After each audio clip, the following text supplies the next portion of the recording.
পলা পলায় লাভ আছে, কথা গান আছে না গো? আরো লাহে গান আছে না? আরো আস্তে গান আছে না? হ্যাঁ, মানুষ সব কামে উল্টা, লাহে করি জোরে কয়, জোরে করি লাহে কয়। নামাজ পড়া লাগে মুসলমান পড়তে চায়, কতক্ষণ পড়তে চায়? চায় না। রোজা রাখা লাগে মুসলমান রাখতে চায়, সুদ খাওয়া লাগে না কিন্তু মুসলমান। বর্তমান তো ঘরে ঘরে বন্ধন লোন চলছে, পুরুষের দেয় না খালি মহিলার দেয়, কতক্ষণ হাসা না? ঘুষ খাওয়া লাগে না কিন্তু মুসলমান, কথা কয় না, খায় না? খায়। যারা কথা কয় না সন্দেহ থাকে। আমার বন্ধুগণ, খারাপ ভাইয়ের না মস্কারি করছি অল্প। আমার ভাইয়েরা সব কামে উল্টা মুসলমান। আমি কই লাহে কয় ইনশাআল্লাহ, জোরে কয়, জোরে কবার গলি মনে কয় গরুস্থানে বয়ান করতেছি। এক বেলা নামের দিকে যদি যান তাও দেখবেন উল্টা পাল্টা। নাম রাখা লাগে আব্দুর রহমান, আব্দুল কুদ্দুস, আব্দুল মালিক, আব্দুল খালিক, আব্দুল জব্বার।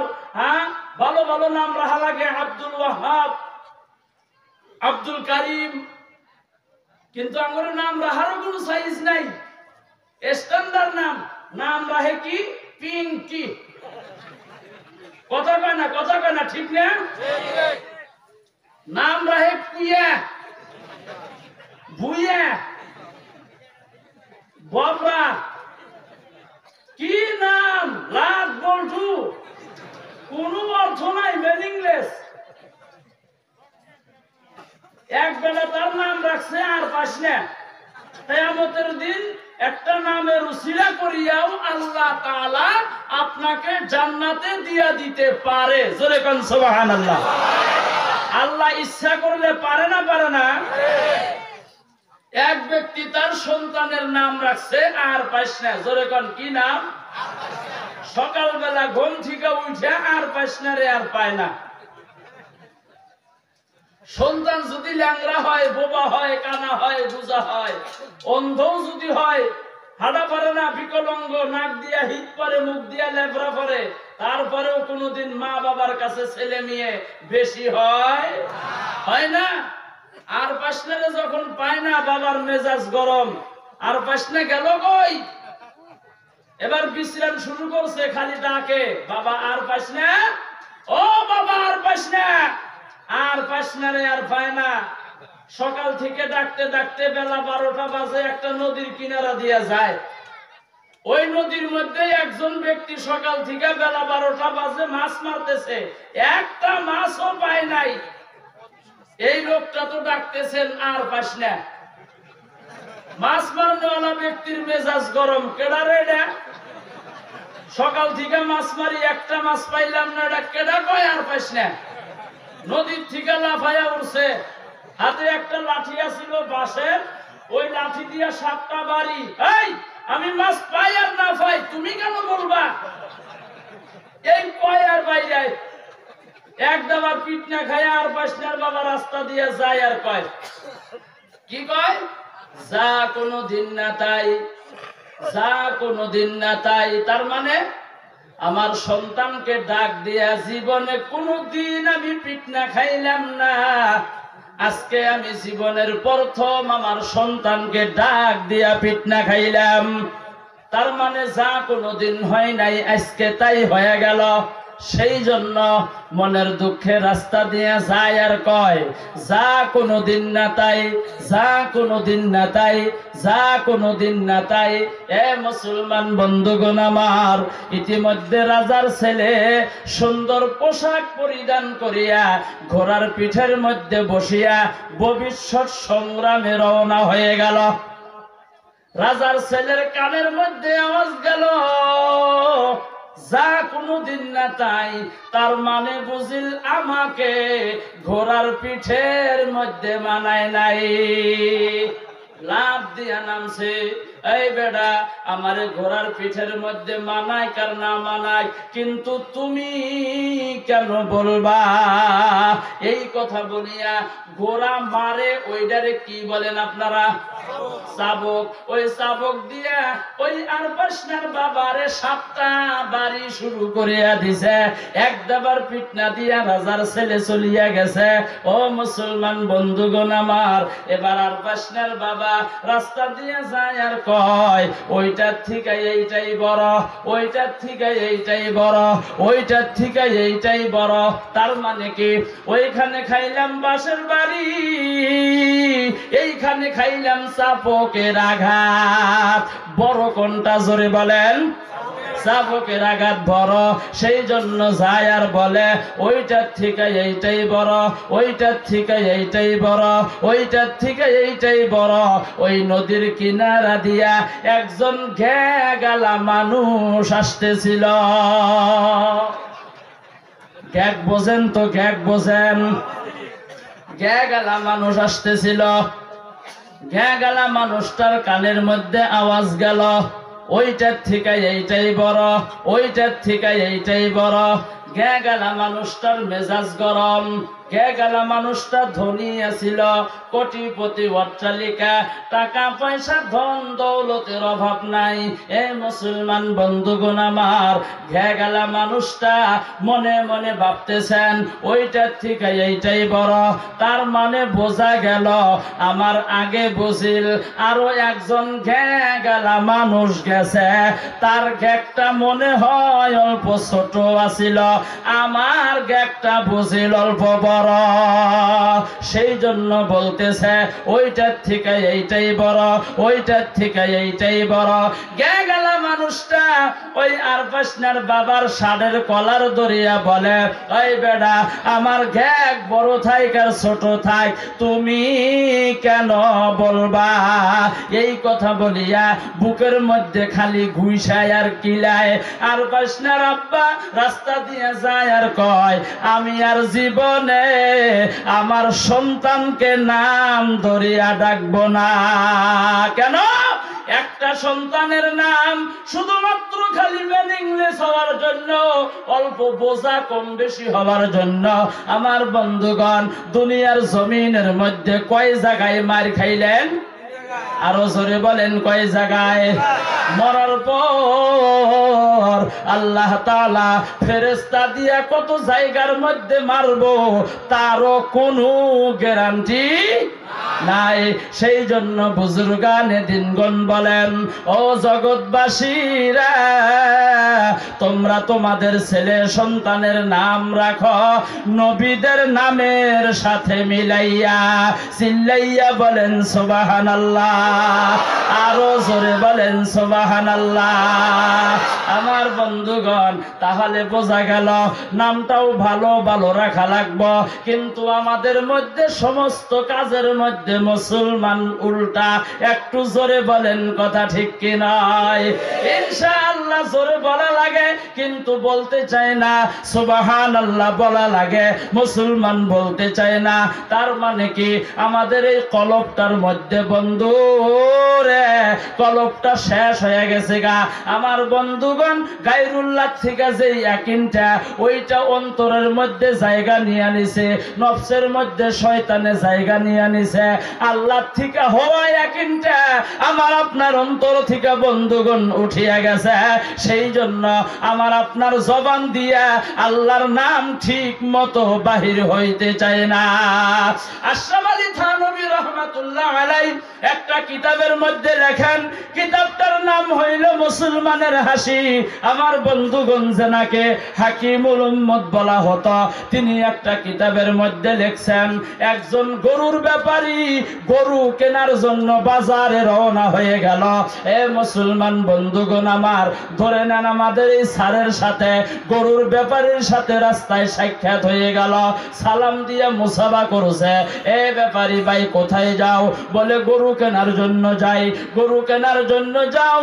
ইনশাআল্লাহ তো তুমি বললা না।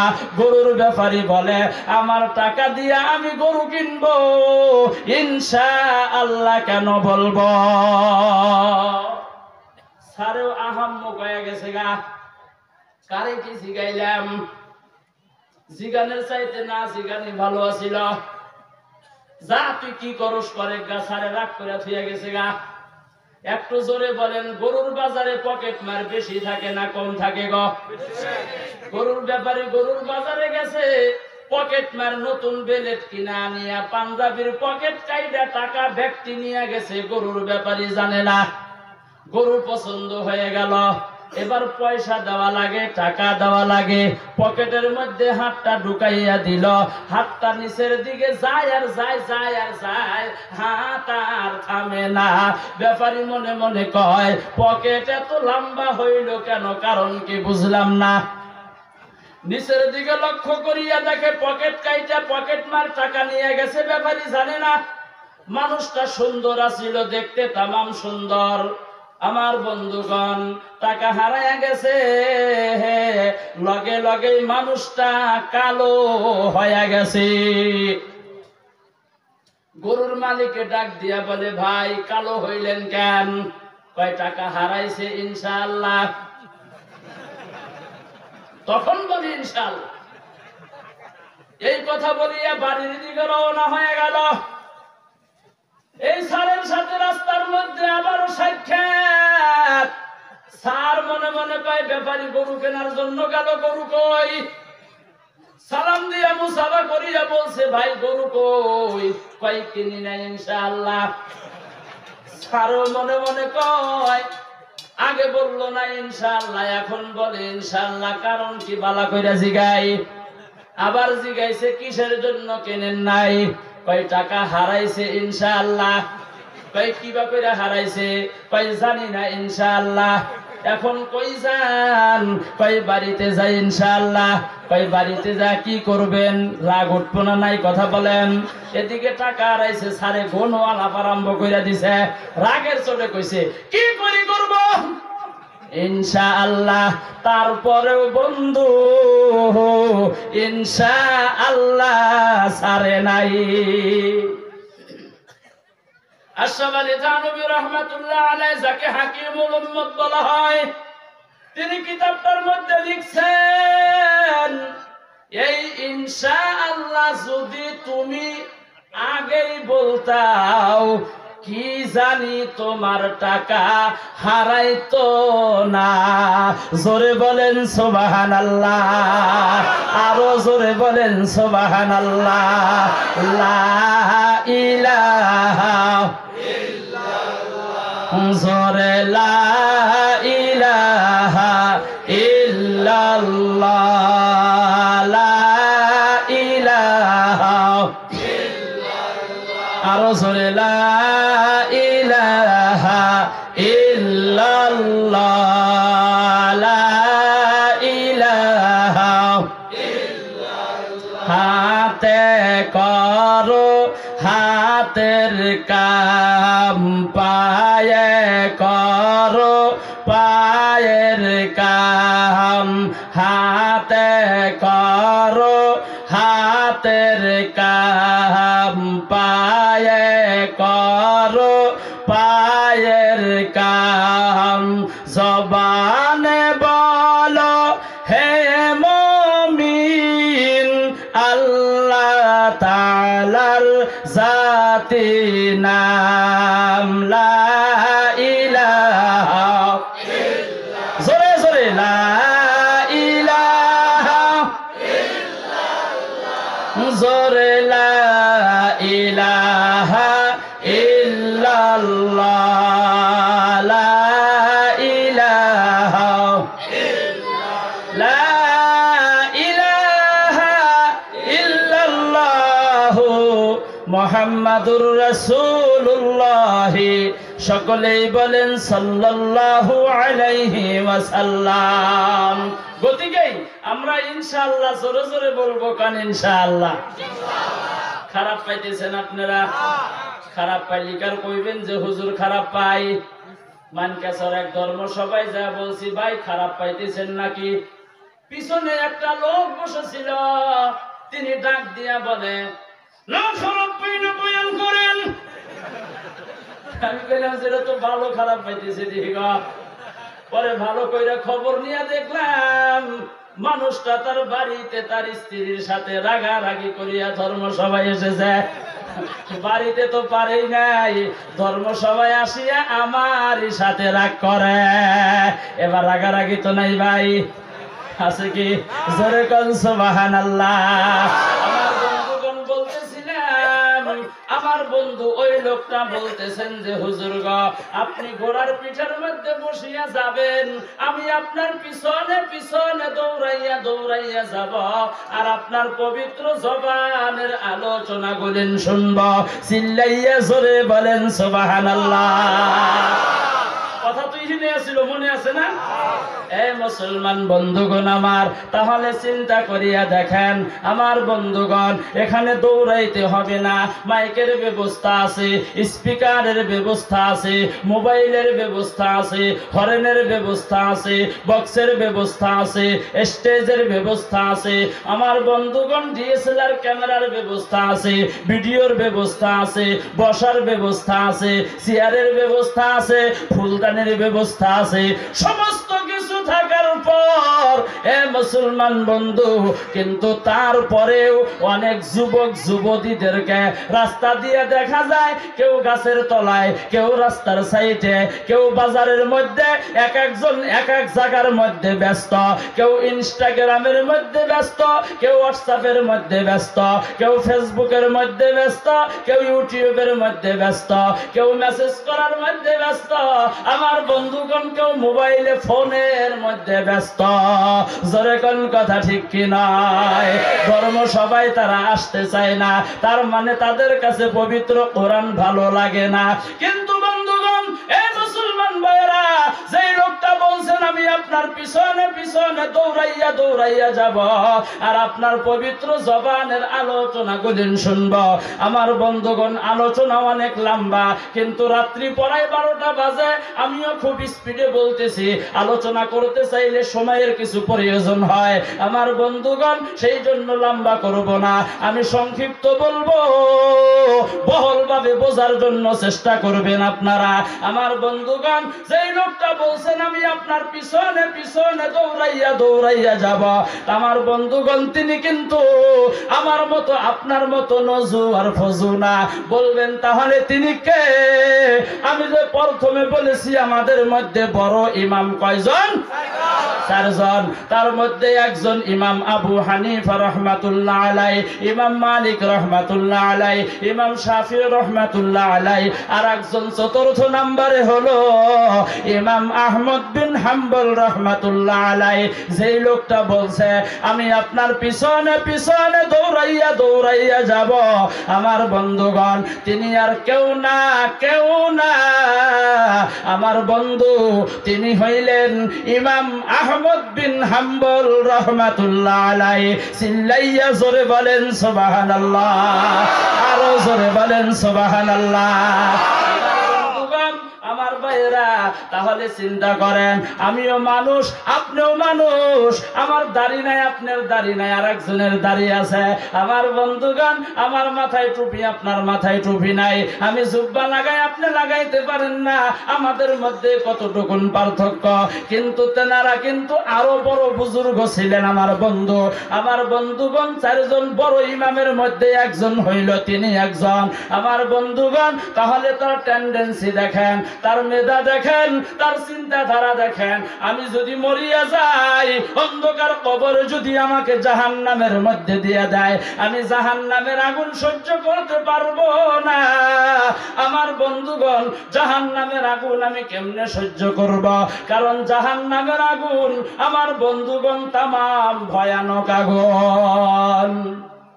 জাহান্নামের আগুন তামাম ভয়ানক আগুন। কিতাবের মধ্যে লেখে, মুনতাকাব হাদিস কিতাবটার মধ্যেও লেখা আছে, 500 বছরের দূরত্ব রাস্তা থেকে যদি জাহান্নামের আগুনের তাপ আপনার শরীরের মধ্যে যদি লাগে, আপনার মাথার মগজগুলা কান দিয়া, নাক দিয়া, মুখ দিয়া গইলা গইলা বাহির হব, আর পেটের ভুঁড়িগুলা, চর্বিগুলা পেশাব পায়খানার রাস্তা দিয়া গইলা গইলা বাহির হব। তাহলে চিন্তা করেন জাহান্নামের আগুন কত ভয়ানক আগুন হতে পারে। এ মুসলমান বন্ধুগণ আমার, আল্লাহর নবী আদম আলাইহিস সালাতু ওয়াস সালামকে যখন আল্লাহ তাআলা জান্নাতের ভিতর থেকে বের করে দিলেন, দুনিয়ার জমিনের মধ্যে আলোচনা লম্বা, হায়াতুল হায়াওয়ানের মধ্যে ঘটনাটা উল্লেখ করা আছে। আদম আলাইহিস সালাতু ওয়াস সালাম দুনিয়ায় আসার পর আমারও খিদা লাগে, আপনারও খিদা লাগে, ভাত খাওয়া লাগে, রুটি খাওয়া লাগে, লাগে না লাগে না বলেন? আদম নবীরও খিদা লাগে। আদম আলাইহিস সালাম বললেন, আল্লাহ আমার খিদা লেগে গেছে, আমি রান্না বান্না করব, আগুনের ব্যবস্থা নাই, তুমি আগুনের ব্যবস্থা করিয়া দাও। আল্লাহ তাআলা জিবরাইলকে বললেন, এ জিবরাইল, জাহান্নামের মধ্যে থেকে তুমি এক টুকরা আগুন নিয়া আদম আলাইহিস সালাতু ওয়াস সালামকে দিয়া দাও। আল্লাহর হুকুমে জিবরাইল জাহান্নামের মধ্যে থেকে এক টুকরা আগুন আনিয়া দিল। এবার ভাত রান্না শুরু করে দিল, রুটি বানানো আরম্ভ করে দিল, সবজি বানানো আরম্ভ করে দিল। সবজি উপইরা যায়, আর যেই পাল্লার মধ্যে নড়ার মধ্যে পাতিলের মধ্যে রান্ধে, ওই পাতিল সহকারে পুইরা যায়। তাহলে চিন্তা করেন কত ভয়ানক আগুন। আদম নবী ডাক দিয়া বলে, আল্লাহ তুমি যে আগুন দিয়া দিলে, এই আগুন দিয়া তো আমি রান্ধিতে পারি না, কিচ্ছু করতে পারি না, পাতিল সহ পুইরা যায়। আল্লাহ বললেন, রে জিবরাইল, এই জাহান্নামের আগুন তো তামাম ভয়ানক আগুন। কেন? এই আগুনটা আল্লাহ তাআলা ফেরেশতাদের মাধ্যমে 1000 বছর গরম করেছে, আরো 1000 বছর গরম করেছে, আরো 1000 বছর গরম করেছে, সর্বমোট 3000 বছর গরম করেছে। এখানে আরো কথা আছে, আমি শেষ করে দিলাম। আমার বন্ধুগণ, এই 3000 বছর গরম করার পর আমার বন্ধু ওই আগুনটা দুনিয়ার জমিনের মধ্যে আদম নবীকে দিয়া দিল। আল্লাহ জানাইয়া দিল, এই আগুন দিয়া তো আদম আলাইহিস সালাম রান্ধিতে পারবে না। এই ফেরেশতা কি করো, আগুনটা নিয়ে নাও, তুমি একটা সমুদ্রের মধ্যে 3টা সুবান দিয়া দাও। কয়টা সুবান?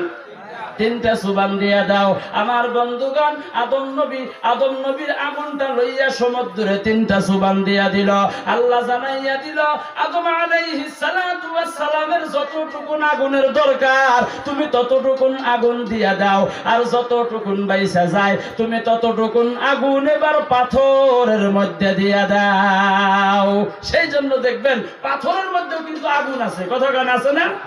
পাথরেও আগুন আছে। ছোটবেলায় আমরা 10-20 খেলাইছি না, চেঙ্গাচেঙ্গি খেলাইছি না, পাথর দিয়া দিয়া। একটা পাথর যদি আর একটা পাথরের সাথে গুতা লাগছে, আগুনের সুরঙ্গা বাহির হয়েছে না গো? বোঝা গেল পাথরের মধ্যে আগুন। পানির মধ্যে আগুন। বলবেন হুজুর পানির মধ্যে কেমন করে আগুন? এই যে বিদ্যুৎ চলতেছে, লাইন চলতেছে, বিদ্যুৎ অফিসে গিয়া জিজ্ঞেস করেন, স্যার এই বিদ্যুৎটাই আপনারা কোথায় থেকে তৈরি করেন? তারা স্পষ্ট জবাব দিয়া দিব, এই বিদ্যুৎটা আমরা পানির মাধ্যম থেকে তৈরি করি। জোরে বলেন কথা ঠিক কি নয়? এ মুসলমান বন্ধুগণ আমার, তাহলে চিন্তা করেন জাহান্নামের আগুনটা কত ভয়ানক আগুন। ইমাম আহমদ বিন হাম্বল রাহমাতুল্লাহ আলাইহি যিনি বলছেন, আমি আপনার পিছনে পিছনে দৌড়াইয়া দৌড়াইয়া যাব, আর আপনার পবিত্র জবানের আলোচনাগুলি শুনব। তার কারণটা হলো, আমি যদি মরিয়া যাই, আমি তো ভালো কাম করতে পারি নাই, ইন্তেকালের পর আমার আল্লাহ যদি আমাকে জাহান্নামের মধ্যে দিয়ে দেয়, আমি এই ভয়ানক জাহান্নামের আগুন আমি সহ্য করতে পারবো না। আমার বন্ধুগণ, তাহলে আল্লাহর ভয়, জাহান্নামের আগুনের ভয় তার অন্তরের মধ্যে কতটুকু ছিল। সেই জন্য আল্লাহ বলছেন, ইত্তাকুল্লাহ, আমি আল্লাহকে ভয় করো। শুধু মুখের দ্বারাই ভয় করলে হবে না, হাক্কা তুকাতিহি, ভয় করার মতো করিয়া ভয় করো। জোরে কন্যা সুবহানাল্লাহ।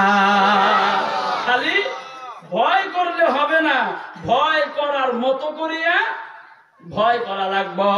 এই কথা বলছেন কাকে বলছেন? কথা বুঝতেছেন আমার ভাই? কাকে বলছেন?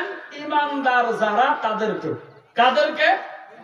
ইমানদার যারা। ইয়া আইয়ুহাল্লাযীনা আমানু, ও ইমানদাররা, ইত্তাকুল্লাহ, আমি আল্লাহকে ভয় করো, হাক্কা তুকাতিহি, ভয় করার মতো করিয়া ভয় করো।